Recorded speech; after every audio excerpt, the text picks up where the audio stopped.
If you want to paint the fog, you got to be the fog. Okay, let me try again. That wasn't foggy enough.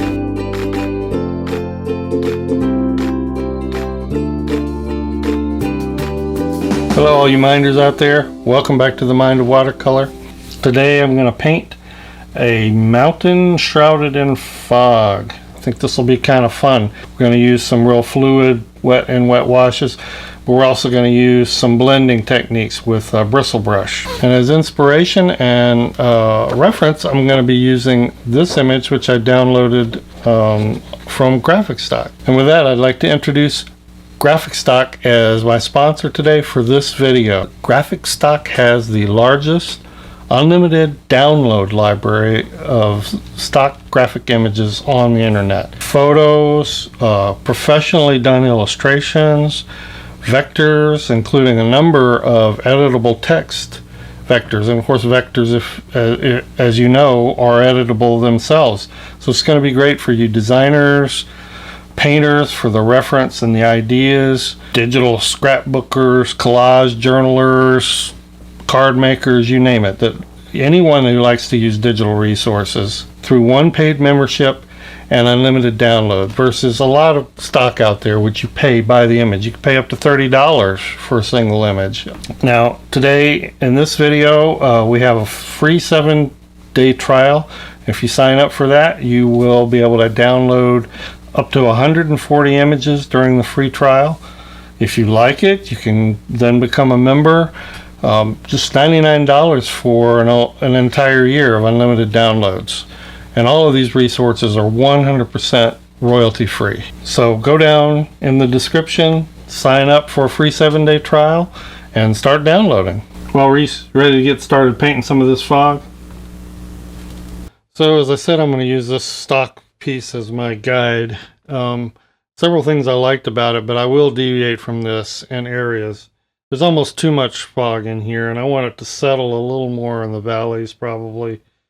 But I like the fact that there were 3 distinct levels, which allows me the opportunity to treat them separately. And this final level here can even be painted over the back when it's dry. And I probably will add just a streak of color in the sky so it's not such a white blank spot. And I'm going to start by just wetting the entire paper.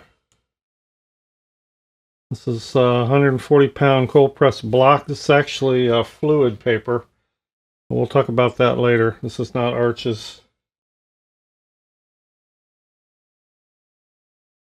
It's my silver black velvet 2-inch wash.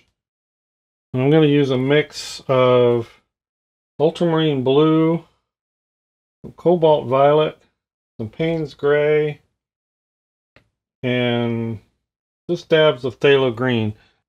And I'm just working on the far left here right now. Now, due to the wetness or the dampness of the paper, it's fuzzing out, but not too much, and that's fine. That's what I want.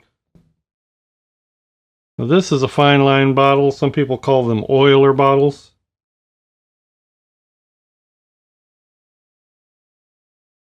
I don't know what that's going to do. Sometimes it may be a little too wet now, but I thought I would give it a try. Really, I need that to blend out more to white than it's doing. I'm going to brush that back up that way. There's a problem with those oiler bottles I always forget about. See right there?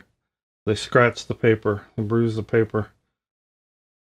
I've got to remember not to touch the paper. Alright, so now I'm using this bristle brush for blending. And the key is to get it damp, but not wet. You actually want it a little drier than the paper. You can back brush, you can brush this way. But since I'm trying to blend out, I'm going to back brush that way. I'm going to blend those colors out to almost nothing. It's a fairly textural or rough blend, but it's a great blend for blending out these washes, these really wet washes. And as this starts to dry or soak in, I'm just going to add a little bit of definition to some tree shapes. This area up here is almost dry already. And you can see I'm getting just a little bit of a minor background right here, but that's kind of cool. It makes it look like there's a layer of trees in front, so I'm not going to mess with that. I believe we're to a point where I'd like to let this layer dry. Alright, so this is dry now. You can see that scratch there. That's a mistake. I always forget that these oiler bottles, fine line bottles, will scratch. But that's alright. Yeah, my philosophy is, doesn't matter what you think you've messed up, you keep on painting. Alright, so I'm going to start on a second tier. So as we get warmer coming forward, we're going to get a little greener. A little warmer hues.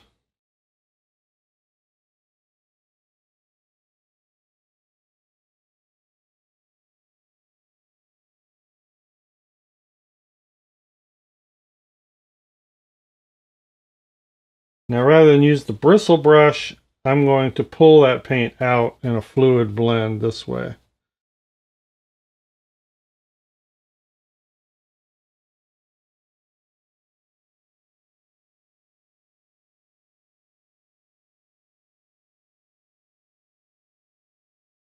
And I'm going to take the bristle brush now and just try to make sure it's damp here.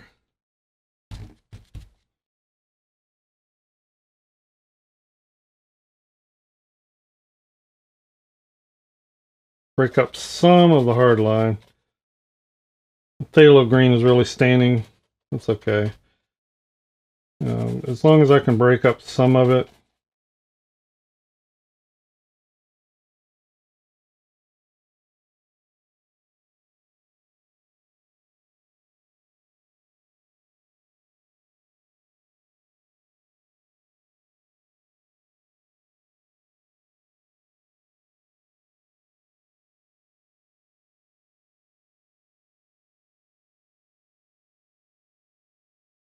I've got a nice effect here, what I wanted. I got that fog settling into that little valley nicely.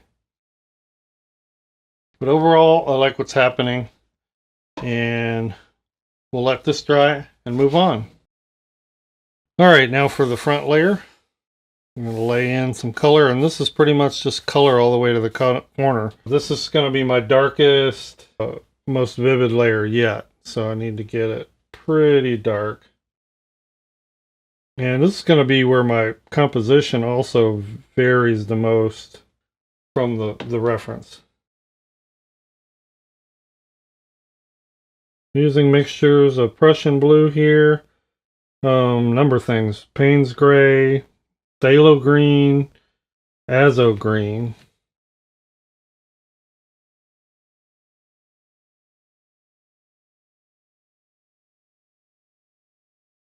We'll go ahead and detail a few of these trees so it'll blend in with these washes.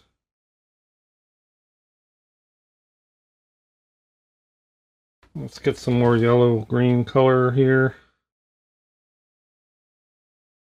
Now I got to be careful, I don't want to obliterate that nice fog coming down. I'm just about to cover it up, and I don't want to do that. Quickly switch to a smaller brush so I can kind of break the line with smaller little details here.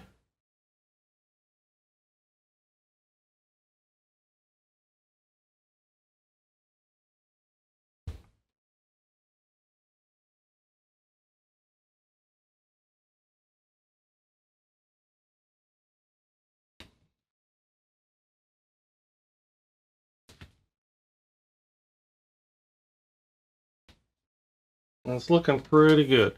I'll add some probably bigger details, but this right here, this part right here, this detail tree that stands out, I'm moving up into this area so it's not right in the center of my painting. and that's going to be my center of interest. And that way it, you know, it pulls the eye around. Now, I painted a little bit of tree trunk there, but generally you want to paint your boughs first, especially on these fir trees, pine trees, spruce trees, whatever they are.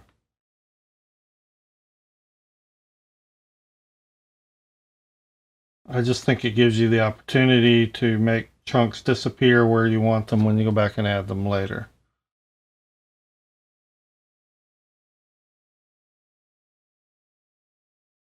Using a 1/2 inch flat here.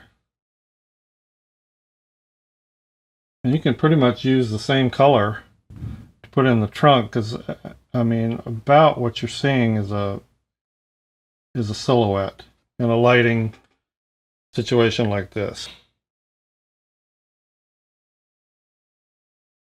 I'm going to do another shorter one here, probably up to about right there.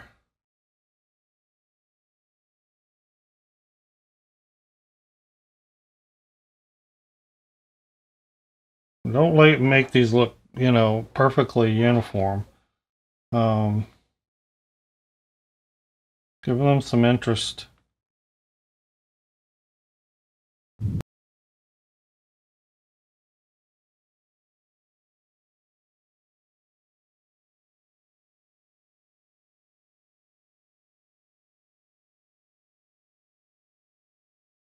And the bristle brush is still damp after all of that, so I can just, without even re-wetting it, I can go in and blend it down into that mist.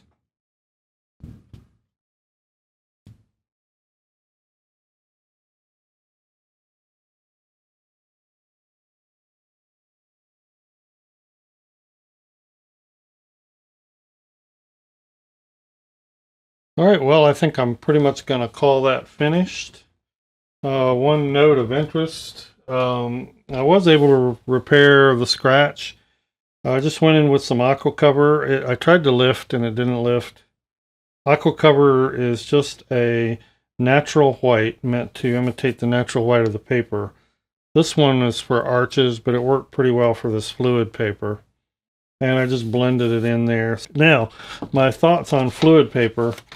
This is my first time ever using fluid. And I think it's a decent 100% cotton paper. It's stained much more easily, even with high staining colors. It's stained more easily than, say, arches. But it's a good quality paper. I liked it okay. I think for the robustness, arches is always hard to beat. Hope you enjoyed this. Hope you'll get out and try some fog effects of your own. Thank you, everybody. This was a help. Hope you'll give me a thumbs up and subscribe. Thank you, Patreon supporters. And we will see you next time.